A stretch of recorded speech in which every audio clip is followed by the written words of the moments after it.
झंडा फहराव, खुशी वाला दिन बाटे खुशियाँ मनाव। बूढ़ावा जवान बच्चा सब के बोलाव, भगत सिंह आजाद जी के बारे में बताव। झूमा दिल खोल के जय हिंद बोल के, समझेला लोगवा तिरंगा की मोल के। मिली जुली एक साथ झंडा फहराव, खुशी वाला दिन बाटे खुशियाँ मनाव। बूढ़ावा जवान बच्चा सब के बोलाव, भगत सिंह आजाद जी के बारे में बताव। झूमा दिल खोल के जय हिंद बोल के, समझेला लोगवा तिरंगा की मोल के।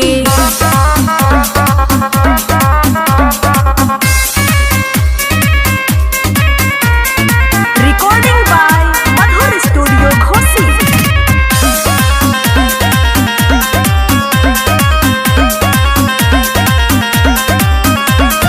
15 अगस्त शुभ दिन बाटे हो, सबके हु अपने में लीन बाटे हो।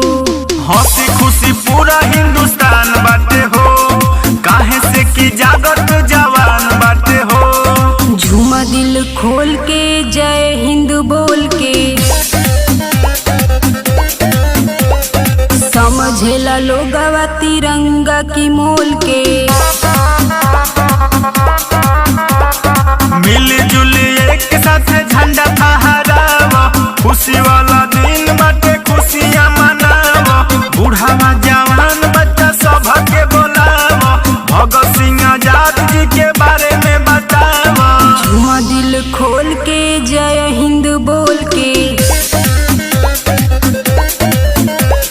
समझेला लोगवा तिरंगा की मोल के।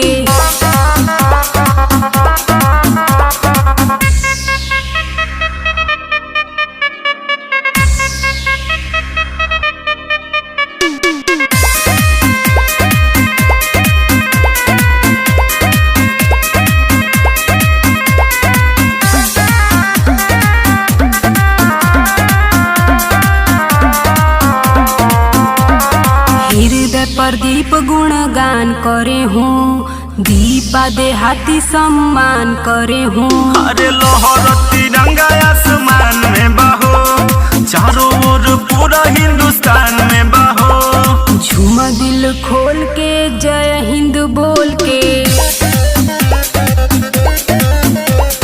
समझेला लोगवा तिरंगा की मोल के। मिली जुली एक साथ झंडा फहराव, खुशी वाला दिन बाटे खुशियाँ मनाव। बूढ़ावा जवान बच्चा सब के बोलाव, भगत सिंह आजाद जी के बारे में बताव। झूमा दिल खोल के जय हिंद बोल के, समझेला लोगवा तिरंगा की मोल के।